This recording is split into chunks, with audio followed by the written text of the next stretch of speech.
2021년 1월 19일 영어 말하기 연습. Big Tech has banned Trump. Now what? As the world accepts Twitter without real Donald Trump, the big question is now what? Major technology companies have long been accused of giving President Donald Trump special treatment that other users did not receive. Now, tech companies have banned Trump from their platforms after a mob led by his supporters attacked the US Capitol on January 6th. Trump was blocked from Twitter, Facebook, Snapchat, and other social media platforms.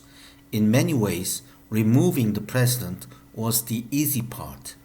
But what happens now? Will tech companies hold other world leaders to the same level of behavior? Will they go further into deciding what is and is not permitted on their platforms, perhaps angering many of their users? Will all this cause additional online divisions that will push people with extreme ideas onto secret platforms? Although they long tried to remain neutral, Facebook, Twitter, and other platforms are slowly finding that they can play an active part in shaping the modern world. Their services are used by many angry groups as well as people pushing misinformation about science, politics, and medicine. The companies are moving from defending free speech absolutism towards an understanding of speech moderation as a matter of public health, said media professor Ethan Zuckerman of the University of Massachusetts Amherst. None of this can be fixed quickly, and banning a president with only a few more days in office is not the answer. But there are ways to be more effective. When the 26-minute video Pearl Endemic suddenly appeared on the internet, it received millions of views in just a few days. It was filled with untrue information that pointed to a worldwide COVID 19 conspiracy.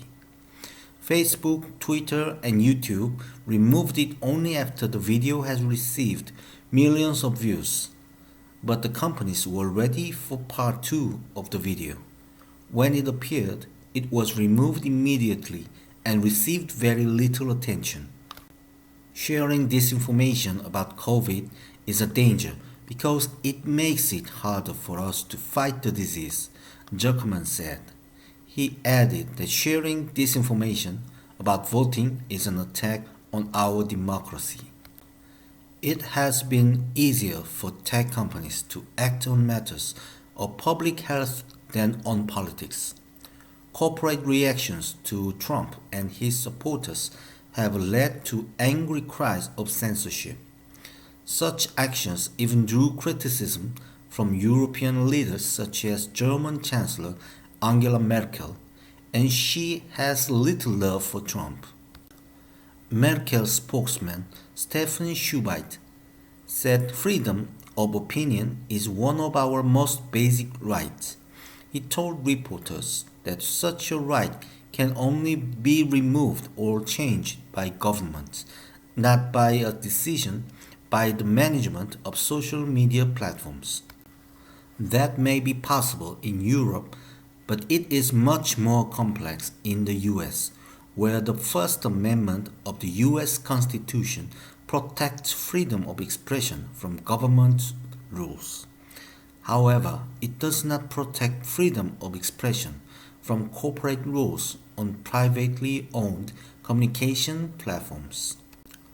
Governments, of course, remain free to regulate tech companies.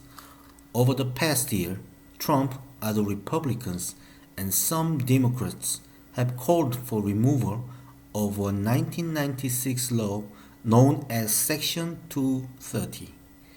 The law protects social media platforms from being sued for a lot of money by anyone who feels wronged by something someone else has posted. Still, few are happy with the often slow reactions of companies like Twitter and Facebook to events like the US Capitol attack, other violent events, or live-streamed shootings. Sarita Schoenberg is a University of Michigan professor who studies online harassment. She said it might be time for the platforms to re-examine how they react to problematic material. Until recently, tech companies have looked only at problematic material on its own. They have not thought about the broader social and cultural effect, she said. She added that companies should look at democratic ideals, community governance, and platform rules to shape behavior. Gerald Schroeder is an expert on social media and the First Amendment at Southern Methodist University. He thinks the Trump bans will push supporters to more secretive platforms where they can organize and communicate. The bans have taken away the best tools for organizing people and for Trump to speak to the largest audiences. But these are by no means the only tools, Schroeder said. 오늘의 영어 말하기 연습을 마칩니다.